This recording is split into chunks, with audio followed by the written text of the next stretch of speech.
outside of our circles of comfort.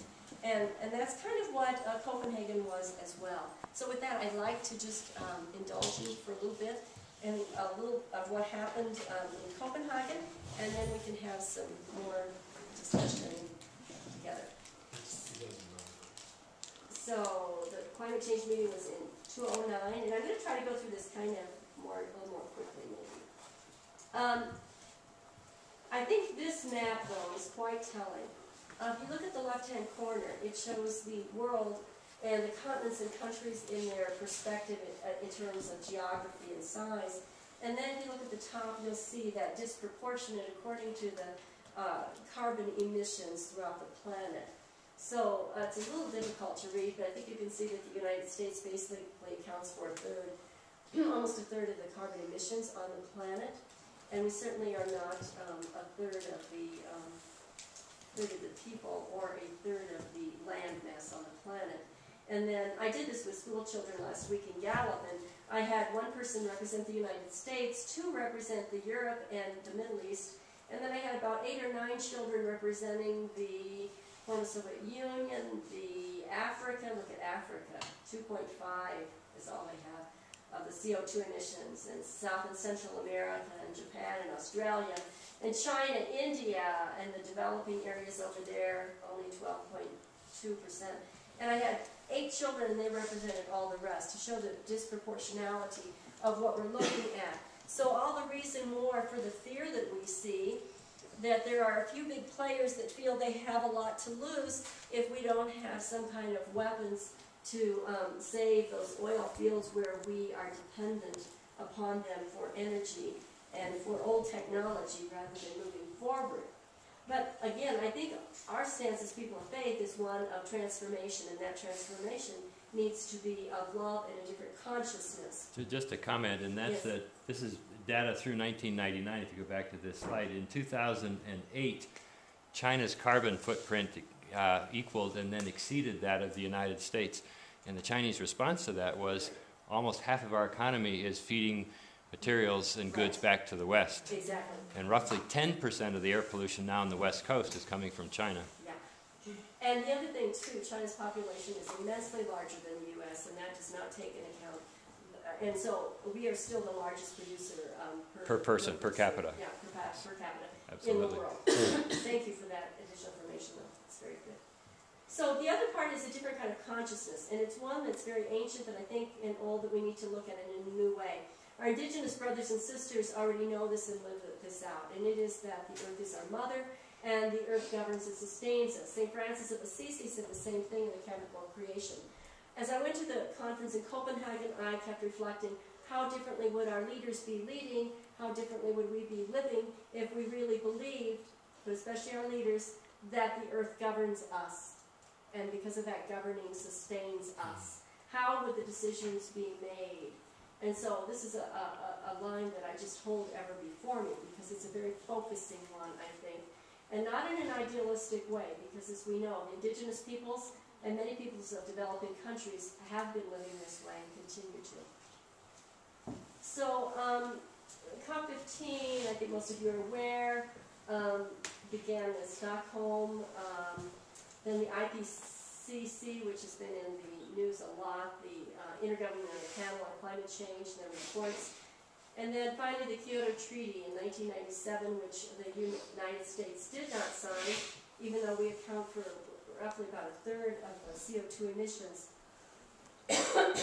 And so moving to a new treaty is what Copenhagen was about in 2009.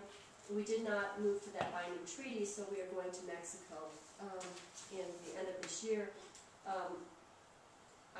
It's questionable whether we'll ratify a treaty there as well, but something has to happen.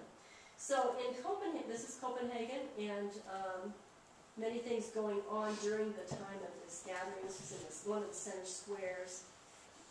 And for me, really, it was about, I think what was the meeting itself ended up being by no means a success. The one thing that was a success is that this was the first time in human history, 192 nations, the largest gathering of peoples from throughout all countries on the planet, came together and the huge solidarity movement that was, people from the developing countries, island nations, indigenous peoples, who were going to make sure their voices were heard somehow. And they have not been heard thus far. So there were peoples like this gentleman from Brazilian rainforests, and there were all kinds of displays. This one was at the Clima Forum, which was more like a social forum. Peoples from Brazil, indigenous peoples, saying change the system, not Mother Earth. You know, the whole patriarchism system, the system of militarism, the system of dominance is what needs to change, not Mother Earth. And the comment that was again and again made there was that one of disparity and economic disparity, which we see in our weapons of mass destruction and our weapons industry, is that we have all of this money, we are causing harm to the rest of the planet, and so we are causing a climate debt, and more than a climate debt, and yet we have not been paying that and not have come to address it. So the hope, again, is in some of the things that are really not alternatives, but are more appropriate technologies, like wind, in what the center square of Copenhagen was calling itself, Copenhagen, and bicycles. 40% of the people there bike, because it's the quickest, easiest, fastest way to get around. So what was at stake? This comment by the chair of the IPC from India, I think, is quite significant. What we do in the next 2 to 3 years will determine our future. This is the defining moment. Many people went to that conference saying this was the defining moment. We need to address this. And that was not successfully addressed. And these were the various points to keep warming not more than 1.5 degrees above centigrade, reducing emissions 40% is what was being hoped for.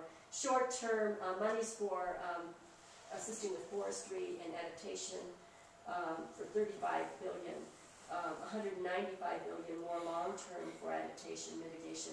To not do double counting, which is what we do in the United States a lot. We have money invested in something already, and then we just kind of move the dollars from one column to the next without any new money. And then we've said we've addressed our commitment, given our commitment. And then finally, a legally and binding, viable protocol. So again, the need to address all of this from this ethical, spiritual perspective, and that means that we need to address our economy differently. The whole military-industrial complex that supports our economy. And I have from Marianol a very good flyer, and if anybody's interested, I can give you how you can get one of these, or I can get your email and pass it on to you. It's called Faith, Ecology, and the Global Economy, which was something we were passing out in Copenhagen, that addresses this, the human rights efforts, the changing of the economy, and corporations, which are greatly a part of this. And so I was part of interreligious gatherings there, and I was very moved, and I'll start here, by the youth. In this circle there are a few young people, but not too many. I have to say, at Copenhagen, there were thousands and thousands and thousands and thousands and thousands of youth. And much of that event would not have happened as it happened. The awareness not been raised had it not been for the youth. I was very moved at this particular ecumenical celebration that there were children who brought up 3 symbols of climate change. They are the glacier stones that are uncovered in Greenland, dried up corn from all the desertification and the hunger in Africa, and bleached corals from the Pacific Islands, where the oceans, of course, are rising and acidifying, and great challenges to the future.